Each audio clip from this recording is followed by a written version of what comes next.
যুক্তরাষ্ট্রে পণ্য প্রবেশের উপর 10% ভিত্তি ধরে প্রেসিডেন্ট ডোনাল্ড ট্রাম্পের বিশ্বজুড়ে আরোপ করা শুল্ক শনিবার থেকে কার্যকর হয়েছে। ফলে দেশটির আমদানি করা সব পণ্যের উপর বাড়তি অর্থ আদায় শুরু করেছে ট্রাম্প প্রশাসন।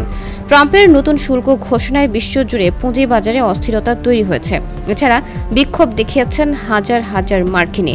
যুক্তরাষ্ট্র ছাড়াও বিক্ষোভ হয়েছে ইউরোপের বিভিন্ন দেশে। শনিবার জার্মানির বার্লিন ও ফ্রাঙ্কফুর্ট, ফ্রান্সের প্যারিস এবং যুক্তরাজ্যের লন্ডনে একত্র হন বিক্ষোভকারীরা। শিকাগোতে হাজার হাজার বিক্ষোভকারী শহরের কেন্দ্রস্থল এলাকায় সমাবেশ করেছে।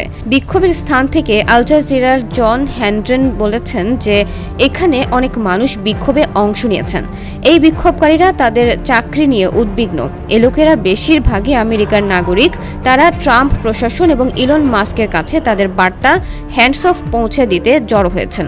তবে এই পরিস্থিতিতে দেশবাসীকে অনমনীয় হওয়ার আহ্বান জানিয়েছেন ট্রাম্প।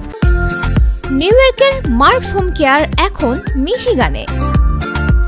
তিনি পুঁজিবাজারের ওই অস্থিরতাকে অর্থনৈতিক বিপ্লব বলে আখ্যায়িত করে বলেছেন, যুক্তরাষ্ট্র এতে জিতবে। ট্রাম্প তার মালিকানাধীন সামাজিক যোগাযোগ মাধ্যম ট্রুথ সোশ্যালে দেয়া একটি পোস্টে দেশবাসীর উদ্দেশ্যে লেখেন, অনমনীয় হন, এটি সহজ হবে না, কিন্তু শেষমেশ যে ফলাফল আসবে তা হবে ঐতিহাসিক।